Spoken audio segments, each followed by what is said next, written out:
નમસ્તે વિદ્યાર્થી મિત્રો, આજે વાત કરીશું ધોરણ 7 અને વિષય ગુજરાતીના ચેપ્ટર નંબર 10 ગુજરાતના ગરવા લોકગાયિકાના સંપૂર્ણ વાતચીત એટલે કે સ્વાધ્યાયનું સોલ્યુશન મેળવીશું। એ પહેલા ચેનલની અંદર પ્રથમ વખત આવ્યા છો તો મિત્રો ચેનલને ખાસ સબસ્ક્રાઇબ કરી દેવી। તમે જાણતા હો તેવા ગાયિકા અથવા તો ગાયકના નામ કહો। તો હું જાણતા હોઉં તેવા ગાયિકાઓના નામની વાત કરું તો દિવાળીબેન ભીલ છે, અનુરાધા પૌંડવાલ, અલકા યાજ્ઞિક, नेहा कक्कर, सुनिधि चौहान, श्रेया घोषाल तथा गायकों की बात करूँ तो सोनू निगम, कुमार सानू, मनहर उदास, उदित नारायण, हिमेश रेशमिया, कैलाश खेर, अनु मलिक, अरविंद बारोट वगैरह है। बाल गायक कलाकारों नाम कहो तो मारी जाण मुजब रजत मेहता, केतन देवड़िया, दिव्य पटेल, गौतम साधु, हरिओम गढ़वी, श्रद्धा पटेल वगैरह बाल गायक कलाकार है। તમને કયા ગાયિકા અથવા તો ગાયક સાંભળવા ગમે છે અને કેમ? તો જો વિદ્યાર્થી મિત્રો, દરેકને ગાયક કે ગાયિકા અલગ અલગ હશે તો અહીં તમને મનપસંદ લખી શકો છો। મને ગાયિકાની અંદર શ્રેયા ઘોષાલ અને ગાયકની અંદર સોનુ નિગમ સાંભળવા ગમે છે, કારણ કે તેમના ગીતો અર્થસભર, સુંદર અને સાંભળવા ગમે તેવા હોય છે। તમે ક્યારે જાહેરમાં ગીત ગાયું છે? ક્યારે અને કયું? હા, મેં અમારી શાળાના સ્વાતંત્ર્ય દિનની ઉજવણીના પ્રસંગે મારા બે મિત્રો સાથે મળીને દેશભક્તિનું લગતું એક ગીત ગાયું હતું। ગીત સંગીતને લગતા ટીવી ઉપર આવતા કાર્યક્રમો જોવો છો? કયા કયા? હું ટીવી ઘણું ઓછું જોઉં છું, છતાં ટીવી ઉપર ગીત સંગીતને લગતા એક કાર્યક્રમ ઇન્ડિયન આઇડલ આવે છે, જે મને ખૂબ ગમે છે। તે કાર્યક્રમ હું નિયમિત જોઉં છું। પ્રશ્ન નંબર 2, પાઠના આધારે વાક્ય સામે સાચું કે ખોટું લખો, તેમજ આ પ્રકારના બે વાક્યો જાતે બનાવો। લગભગ 9 વર્ષની ઉંમરે દિવાળીબેન પિતા સાથે જૂનાગઢ આવ્યા, સાચું। દિવાળીબેને લોક સંગીતના શાસ્ત્રીય તાલીમ લીધી હતી, તો ખોટું। 20 વર્ષની ઉંમરે બાલ મંદિરમાં તેડાગર રૂપે કામ સ્વીકાર્યું, તો ખોટું। હેમુભાઈએ દિવાળીબેનના કંઠની તાકાત પારખી, તો સાચું। દિવાળીબેન લોક સંગીત મહોત્સવ દિલ્હીમાં પ્રથમ વિજેતા બન્યા, તો સાચું। અવિનાશ વ્યાસે ગુજરાતી ચલચિત્રોની અંદર પાર્શ્વ ગાયિકા તરીકે આમંત્રણ આપ્યું, તો ખોટું। દિવાળીબેન ભીલનું માંદગીના કારણે 72 વર્ષની વયે અવસાન થયું, તો સાચું। કોયલ પક્ષીની જેમ દિવાળીબેન રૂપી કોયલ પણ વસંત ઋતુમાં જ ગાય છે, તો ખોટું। આ આપણે મિત્રો બે વાક્ય બનાવ્યા હતા। હવે આપણે વાત કરવાના છીએ આપેલી વિગતોને આધારે પ્રશ્નોના જવાબ લખો। તો સરસ મજાનો અહીં આપણને કલા ઉત્સવ ક્લસ્ટર કક્ષાએ યોજાય છે અને મિત્રો તમે તેમાં ભાગ લીધો હશે, તો અહીં આની આપણે પ્રથમ જે છે તે વાંચી લેવાનો છે અને ત્યાર પછી આ જે પ્રશ્નો છે તેના જવાબ મેળવીશું। ક્લસ્ટર કક્ષાએ શાનું આયોજન થવાનું છે? તો ક્લસ્ટર કક્ષાએ કલા ઉત્સવનું આયોજન થવાનું છે। આ ઉત્સવમાં કઈ કઈ સ્પર્ધાઓમાં ભાગ લઈ શકાશે? તો આ ઉત્સવની અંદર ચિત્ર સ્પર્ધા, બાળ કવિ સ્પર્ધા, સંગીત સ્પર્ધા એટલે કે ગાયન અને વાદન જેવી સ્પર્ધામાં ભાગ લઈ શકાશે। કઈ સ્પર્ધામાં પોતાની પ્રસ્તુતિ માટે 5 મિનિટમાં પૂર્ણ કરવાની હોય છે? તો સંગીત સ્પર્ધા ગાયન અને વાદનમાં પોતાની પ્રસ્તુતિ 5 મિનિટની અંદર પૂર્ણ કરવાની હોય છે। એક વિદ્યાર્થીને ₹200 ઇનામ મળે છે, તો તેણે કયો ક્રમ મેળવ્યો હશે? જે વિદ્યાર્થીએ 200 ઇનામ મળે છે તેણે દ્વિતીય ક્રમ મેળવ્યો હશે। એક વિદ્યાર્થી ધોરણ 5માં અભ્યાસ કરે છે, શું ત્યાં ભાગ લઈ શકશે અને કેમ? જે વિદ્યાર્થી ધોરણ 5માં અભ્યાસ કરે છે તે ઉત્સવમાં ભાગ લઈ શકશે નહીં, કારણ કે આ ઉત્સવ ધોરણ 6 થી 8ના વિદ્યાર્થીઓ માટે છે। કઈ સ્પર્ધાનો સમય સૌથી વધુ છે? તો ચિત્ર સ્પર્ધાનો સમય સૌથી વધુ રહેશે, કારણ કે 2 કલાક છે। સૌથી ઓછું ઇનામ કયા ક્રમાંક માટે કેટલું છે? તો સૌથી ઓછું ઇનામ તૃતીય એટલે કે ત્રીજા ક્રમાંક માટે ₹100 છે। હવે આગળ આપણે વાત કરવાના છીએ આપેલા શબ્દ ઉપરથી બીજા 3 શબ્દો બનાવો। કામણગારું તો કામ, ગામ અને કાણ। કલાપારખું તો કલા, કર અને પાક। અસાધારણ તો સાર, રણ અને ધાર। શમશાન યાત્રા તો શમશાન, શાન અને યાત્રા। લગ્ન જીવન તો આવશે વન, જીવન, જીવ અને જીન। પ્રશ્ન નંબર 5 આપેલા શબ્દોનું ઉચ્ચારણ કરી અને તેનો અર્થ શોધીને લખો। તો હસ્ત પ્રક્ષાલન છે તો હાથ ધોવા, રુધિરાભિસરણ છે તો શરીરમાં લોહીનું પ્રમાણ, દેદીપ્યમાન તો આવશે ઝળહળતું અથવા તેજસ્વી, કર્તવ્ય પાલન તો આવશે ફરજ બજાવવી, આકાશ કુસુમવત તો આવશે અસંભવિત અથવા અશક્ય, અર્થોપાર્જન આવશે પૈસાની કમાણી, આર્દ્રતા તો આવશે ભેજવાળું અથવા તો કોમળતા, સાનદાચર્ય તો આવશે મિત્રો આનંદ સાથેનો વિસ્મય, પોષિત ભર્તુકા તો આવશે જેનો પતિ પરદેશ જઈને વસ્યો છે તેવી સ્ત્રી. ઝડપથી વાંચો. ટન ટણા ટન ટન, ટન ટના ટીન ટીન, ટન ટના ટન ટન, ટન ટના ટીન ટીન. નંબર 2, પકે પેડ પર પકા પપીતા, પકા પેડ યા પકા પપીતા. પકે પેડ કો પકડે પિંકુ, પિંકુ પકડે પકા પપીતા. તો આ પ્રકારનું આપણે મિત્રો વાંચન કરવાનું છે. નીચે આપેલા ફકરામાંથી ભૂલો શોધો અને ફકરો ફરીથી લખો. તો વિદ્યાર્થી મિત્રો આમાં ભૂલો છે અને શોધીને આપણે અહીં સાચો ફકરો લખીશું. રોજ સાંજે બંસરીના ઓટલે એનું હતું ત્યાં એની બહેનપણીઓની ટોળી જામતી. બાંસરીના દાદીમાં સૌને અલગ મલકની વાતો કહેતા. બધાને બહુ મજા પડતી. આજે પણ ટોળી જામેલ હતી. ત્યાં બંસરીની બહેનપણીએ આવતા વેત વધાઈ કાતી. દાદીમાં દાદીમાં તમને ખબર છે આજે બંસરીને ઇનામમાં ચોપડી મળી. પ્રશ્ન નંબર મિત્રો 7, ઉદાહરણ મુજબ જુદી જુદી રીતે કલાત્મક અક્ષરાંકન કરો. તો ગુજરાતના ગરબા લોકગાયિકા, ગુજરાતના ગરબા લોકગાયિકા અને ગુજરાતના ગરબા લોકગાયિકા. આ પ્રકારે તમે અલગ અલગ મિત્રો જે છે તે તમારે ડબલ અક્ષર કોમાની અંદર જે છે તે લખવાના રહેશે, એટલે કે અલગ અલગ ફોન્ટમાં લખવાના રહેશે. ત્યાર પછી આગળ આપણે વાત કરવાના છીએ. નીચે છાપામાં પ્રકાશિત થતા સમાચારની હેડલાઇન આપી છે, જેને વાંચો અને બીજી 4 હેડલાઇન લખો. ચાંદા મામાના ઘરે ભારત, 55 લાખ કિલોમીટર અંતર કાપી ચંદ્રના દક્ષિણ ધ્રુવ ઉપર ઉતરનારો ભારત પ્રથમ દેશ. કાતિલ ઠંડીની અંદર કાશ્મીર થીજ્યું. ધોળાવીરાની અંદર 5000 વર્ષ જૂનું હડપ્પા પુનર્જીવિત થશે. બસ આજની રાત બાકી. વર્લ્ડ કપ ફાઇનલ માટે ટીમ તૈયાર, મેદાન તૈયાર, દેશ પણ તૈયાર. હવે આપણે નવું લખીશું. મહિલા દિને ભેટ એલપીજી સિલિન્ડરમાં ₹100નો ઘટાડો. તમાકુના વ્યસન પાછળ ખર્ચ વધ્યો, શિક્ષણમાં ઘટ્યો. વેરાવળ બંદરેથી 350 કરોડનું હેરોઇન પકડાયું, 3ની ધરપકડ. ગાંધીનગરની અંદર કર્મીઓની જૂની પેન્શન યોજનાની માંગ સાથે શક્તિ પ્રદર્શન. રાજ્યસભામાં 225 સાંસદોની કુલ સંપત્તિ ₹19,300 કરોડ.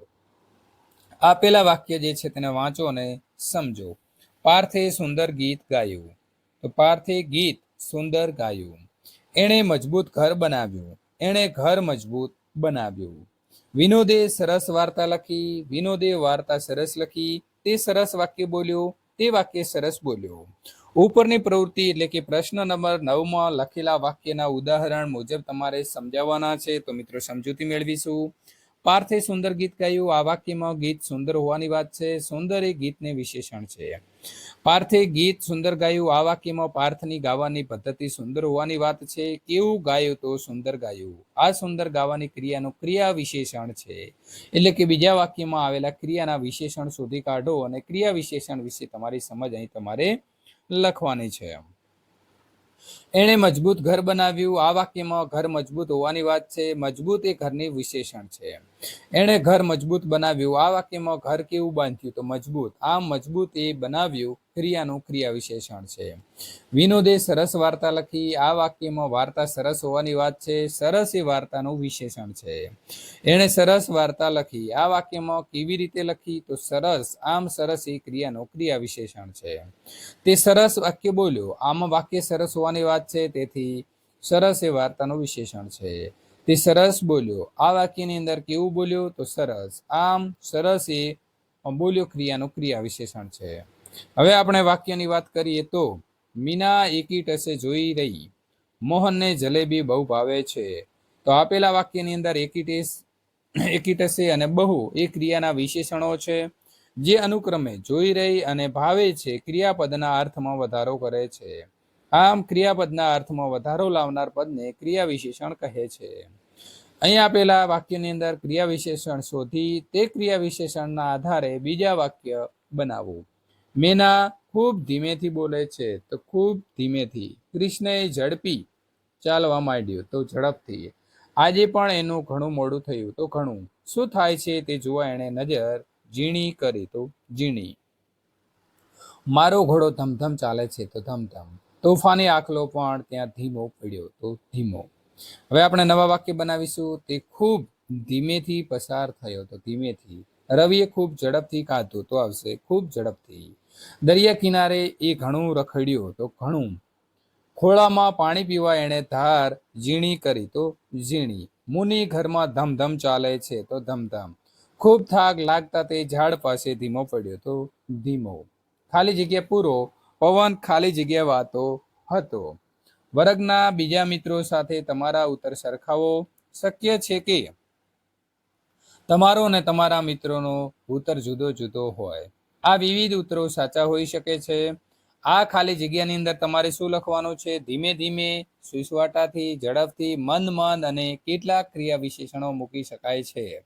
તેમજ એ બધા સાચા પણ ગણાય. જ્યારે કોઈ ફકરામાં વાક્ય લખીએ ત્યારે તેના અન્ય વાક્ય સાથેના સંબંધના કારણે ચોક્કસ ઉત્તર આપી શકાય છે. તો આપણે ખાલી જગ્યાની અંદર શું લખીશું? તો અહીં આપેલા શબ્દોમાંથી કોઈ પણ એક લખવાનો છે. ધીમે ધીમે, સુસવાટાથી, ઝડપથી, મંદ મંદ. ત્યાર પછી આગળ વાત કરીશું. પ્રશ્ન નંબર 11. પ્રશ્નના ઉત્તર લખો. બાળપણથી દિવાળીબેન સમજદાર હતા એમ શાના આધારે કહી શકાય?